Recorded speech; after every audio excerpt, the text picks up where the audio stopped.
नमस्कार, cloud web India news में आपका स्वागत है। मैं हूं आपके साथ प्रिया धीर। आइए जानते हैं इस स्पेशल रिपोर्ट के बारे में। जो मतदान हुआ है उसकी पूरी सच्चाई आपको कल मिल जाएगी। ये वाला कुंभ जो है, महाकुंभ की कोई परिभाषा नहीं है, लेकिन क्योंकि जमाना आजकल मार्केटिंग का है, 144 साल का किसी ने प्रमाण नहीं मांगा। ये चुनाव भी 144 साल वाला जैसा चुनाव था। दिन भर ये कहने से नहीं चूकते थे कि विश्व गुरु बनने जा रहे हैं। अर्थव्यवस्था उनकी तीसरे नंबर पे पहुंच रही है। वो आजकल कैसे चुप घूम रहे हैं, मौन हो गए हैं। कल दिल्ली के नतीजे आ रहे हैं, कल मिल्कीपुर के उपचुनाव का नतीजा आ रहा है, उसको लेकर के आपने लगातार चुनाव आयोग पर निशाना साधा, सवाल खड़े किए। आखिरकार संवैधानिक संस्था पर इस तरीके के सवाल क्यों? कई बार एग्जिट पोल के जो अनुमान होते हैं वो ठीक नहीं निकलते हैं। जो एग्जिट पोल अपने सर्वे के माध्यम से जानकारी देता है वो कई मायने में सही नहीं निकलते। अब क्योंकि कल रिजल्ट आना ही है, तो जो मतदान हुआ है उसकी पूरी सच्चाई आपको कल मिल जाएगी। किसकी सरकार बनेगी, किसकी सरकार जाएगी, ये तो दिल्ली की बात हो गई। मिल्कीपुर चुनाव में और मिल्कीपुर चुनाव शुरू होने से पहले अगर आपको याद होगा, सरकार में किस तरीके से लोकतंत्र और मजबूत हो रहा है, कितना मजबूत दिखाई देता, वो आप लोग आए नहीं। आपने एक बहुत बड़ी अपॉर्चुनिटी मिस कर दी। शायद ये सदी में एक बार देखने को मिली होती आपको। जैसे ये वाला कुंभ जो है, महाकुंभ की कोई परिभाषा नहीं है, लेकिन क्योंकि जमाना आजकल मार्केटिंग का है और जितना आप उसको कम्युनिकेट कर ले जाओ तो महाकुंभ हो गया।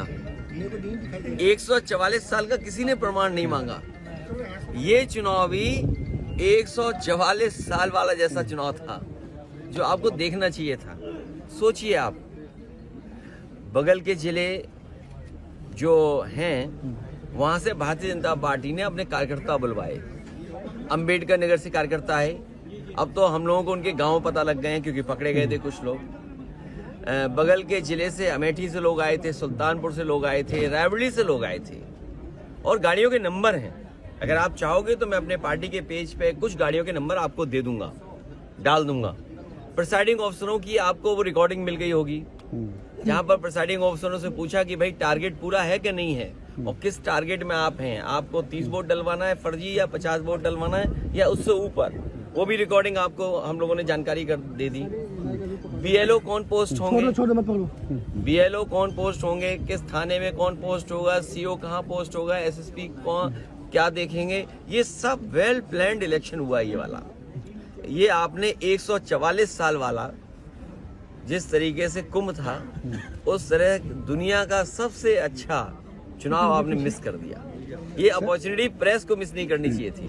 लेकिन अपने चुनाव की बात की जाए तो जिस तरीके से अमानवीय व्यवहार भारतीय नागरिकों के साथ अमेरिका ने किया, उसको लेकर के कल आप लोगों ने संसद में प्रोटेस्ट भी किया।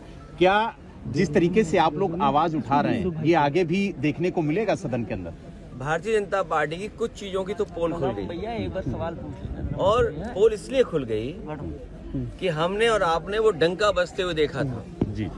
बड़े बड़े इवेंट देखे थे हम लोगों ने, और ये भारतीय जनता पार्टी वाले लोग कोई दिन नहीं चूकता था जिस दिन ये नहीं कहते थे कि दुनिया में हम कहां पहुंच गए हैं, हम कुछ बन गए हैं, विश्व गुरु बन गए हैं। सोचिए आप, जो लोग दिन भर ये कहने से नहीं चूकते थे कि विश्व गुरु बनने जा रहे हैं, अर्थव्यवस्था उनकी तीसरे नंबर पे पहुंच रही है, वो आजकल कैसे चुप घूम रहे हैं, मौन हो गए हैं। जो विश्व कहने वाले लोग मौन घूम रहे हैं। और जिस तरीके से लोग लौट करके आए हैं, ये कह देना कि पहले भी ऐसे लोग लौटे थे, लेकिन पहले हमारी अर्थव्यवस्था इस जगह नहीं थी। इतना हम अर्थव्यवस्था का डंका नहीं पीटते थे। और कैसे लोग आए हैं जिन्हें शौचालय नहीं जाने दिया, बाथरूम नहीं जाने दिया। ये व्यवहार किसी व्यक्ति के साथ हो सकता है, इनह्यूमन व्यवहार है। और दुनिया का एक देश है, शायद हो सकता है अमेरिका से वो मजबूत नहीं उतना, लेकिन वहां के राष्ट्रपति ने मना कर दिया कि हम फौज से लाए हुए अपने नागरिकों को स्वीकार नहीं करेंगे, और अंततः अमेरिका को स्वीकार करना पड़ा। क्या भारत इतना कमजोर हो गया है? क्या हमारा हिंदुस्तान इतना कमजोर है? जब हम हिंदुस्तान का इतना बड़ा बाजार दे रहे हैं अमेरिका को, आप सोचिए नोएडा में न जाने कितना बाजार हमने उनके हाथ में दे दिया होगा। हम कहते हैं हमारे लोग इलीगल पहुंच गए, वहां पे इलीगल इमिग्रेशन हो गया। तो किसकी नाकामी है? ये सरकार की नाकामी है, जो क्वालिटी ऑफ लाइफ या उनको बेटर अपॉर्चुनिटी नहीं दे पा रहे। अगर उन्हें बेटर अपॉर्चुनिटी यहाँ मिल रही होती, क्वालिटी ऑफ लाइफ बेटर यहाँ होती, तो शायद वो 50 लाख और 1 करोड़ रुपए दे करके नहीं जाते। पंजाब के तो चलो 50 लाख रुपए की सुनने में आ रहा है दे करके गए हैं, लेकिन गुजरात वाले तो 1 करोड़ रुपए दे के गए हैं। कम से कम सरकार को जो पैसा दे करके गए हैं, उनके सरकार को पैसे वापस कराने चाहिए।